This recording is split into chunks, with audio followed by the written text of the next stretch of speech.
Hey everyone, it's Brian here from Massey's Main Entertainment, and we're back this afternoon with the series that we like to call Was This Album Really That Awful, or Was That Album Really That Good?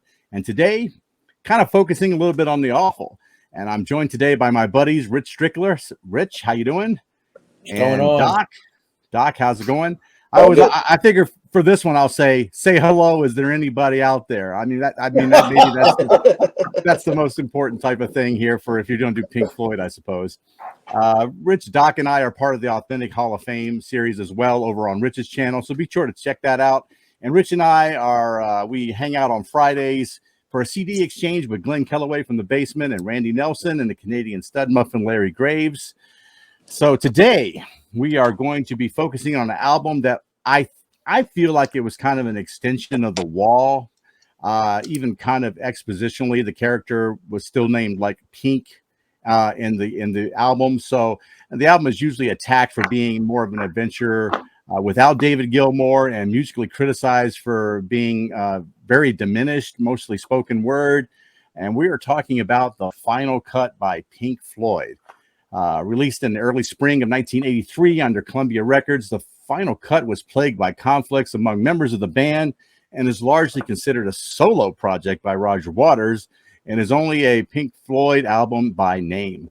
Only one single was released and failed to chart, and that's Not Now, John, but that is not unheard of, largely from concept albums. So, but most critics hated the album. Still, the album sold over 3 million copies worldwide and did reach number 6 on the Billboard chart. So, gentlemen, I, as usual, take the last word on this. And Doc, our resident Pink Floyd expert, we're going to give you the first words. Doc, what do you think about this? Well, first off, that's a lot of pressure. Resident Pink Floyd expert, man. I'm a Pink Floyd expert. It's the Doc. That's who I'm a Pink Floyd expert for. Of us three, you are. Maybe even there. That's probably sometimes debatable on where we go down the road here. But I'll take it and go with what I think. So I think I'd bring it back probably just a little here. So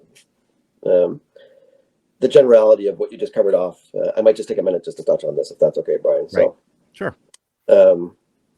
Yeah, it's probably an extension of The Wall.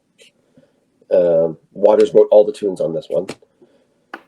On The Wall, Waters wrote every song on The Wall, and he co-wrote 3 songs with Gilmour. So Wright had nothing to do with it. Mason had nothing to do with it. And we still call that album a Pink Floyd album. Right. Get right down to it. This is a Pink Floyd album. Wright was out of the band after The Wall. He toured on The Wall as a session keyboardist. And he got replaced on this album by Michael Kamen. And if in actual fact, you're bringing it up a notch. Michael Kamen is a serious keyboardist, man. This guy is renowned. Known for a lot of movie and show soundtracks. People look for him. And to be honest, Gilmour and Mason did not bring Wright back even when Pink Floyd went on after Waters for the first album. He still toured with them as a session keyboardist. So he brought nothing to the table. And even Gilmour said this. So this is not, just because Wright's out of the album doesn't mean it's not a Pink Floyd album. Genesis without, Peter Gabriel or the Stones with all their incarnations. They're still the Stones. They're still Genesis. This is a Floyd album, no matter which way you cut it. Waters has a lot to do with Floyd. It's very political. It's there's always a political side to Floyd's been political for 60 years, so this is not new. So yeah, anti-war and politics and different thoughts. Yeah, that's Floyd, and it's been like that forever. I love this album. This is a really close album to me, really high on my Floyd liking. Yes, it's slow in some senses the way you listen to it. But if you want something that's like, I love storytelling in my songs. I love all that kind of stuff. And this is a storytelling. Yeah, a little bit of talk. But Waters, I don't think. Gilmour is the lead singer of Floyd in general. Waters does backup singing and they sing together on songs. But Waters sounds really good in this mix of music that we're listening to on The Final Cut. And when it hits, it has the Floyd explosions when it hits. When it builds up in the songs, it's Floyd. I don't know why this gets crapped on the way it does. I love this album personally. It has one of my top 10 songs of all time. The Gunner's Dream is one of my favorite songs ever. I still love this album. I don't understand why it gets crapped on. If you're in the mood for some Floyd, I think The Final Cut deserves another go. If you want, I think it's crapped on for all the wrong reasons. I have this at a 9 out of 10, man. For me, I love this album. 9 out of 10. Yeah. Okay. Wow. Some serious love coming out. Totally. And I understand that, being a Pink Floyd completist, you know the entire works pretty much. So I would probably feel the same way. And I am not that way. I probably know 1/10 of what you know as far as Pink work. But going into this, I'd never heard the album before. It was a different experience. It's not very accessible. The subject matter is bleak. Like you said, it's political. But it does have the Floyd sound with the sound effects, the text kind of musicianship. It's obvious. It's a Pink Floyd album with the Roger Waters hanging over it and mastering it. Very cerebral, deep lyrics. It's kind of literate. It's like novel with the storytelling, I'd say. There's a lot in there. Brilliant in some aspects.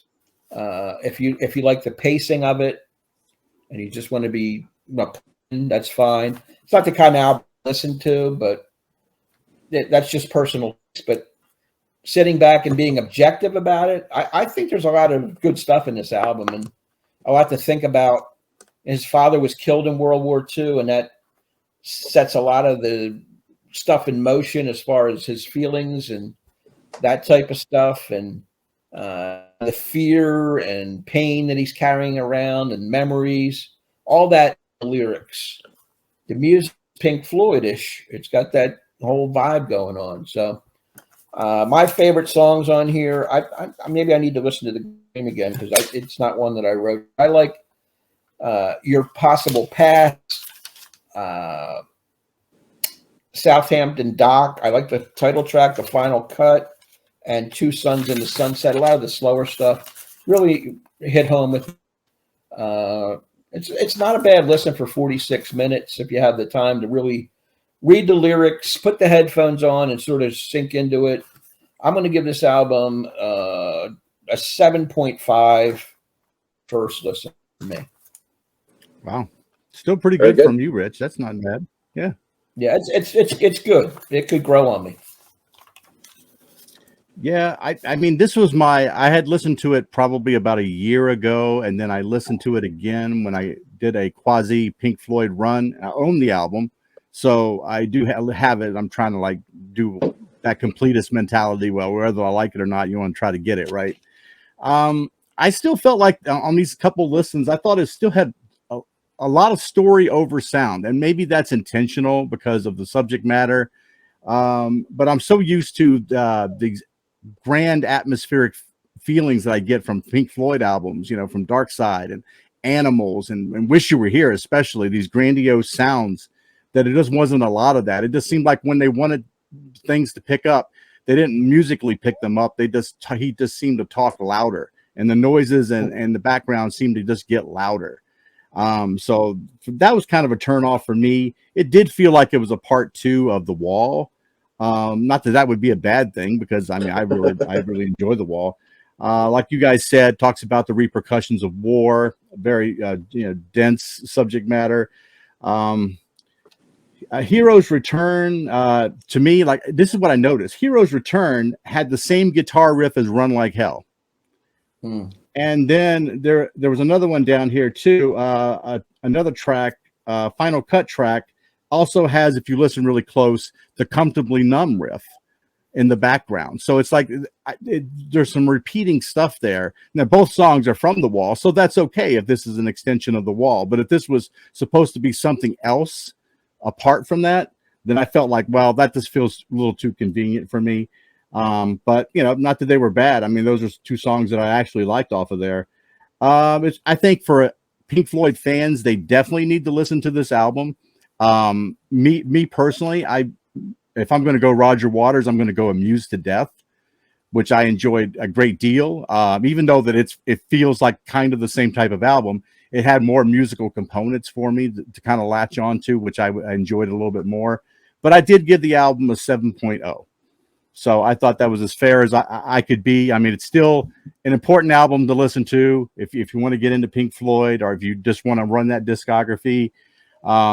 but it's probably, you know, just not in the top tier for me. If I was putting together a tier list, it would be somewhere in the middle of a Pink Floyd album. So about as fair as I could do it there. Any last thoughts, fellas?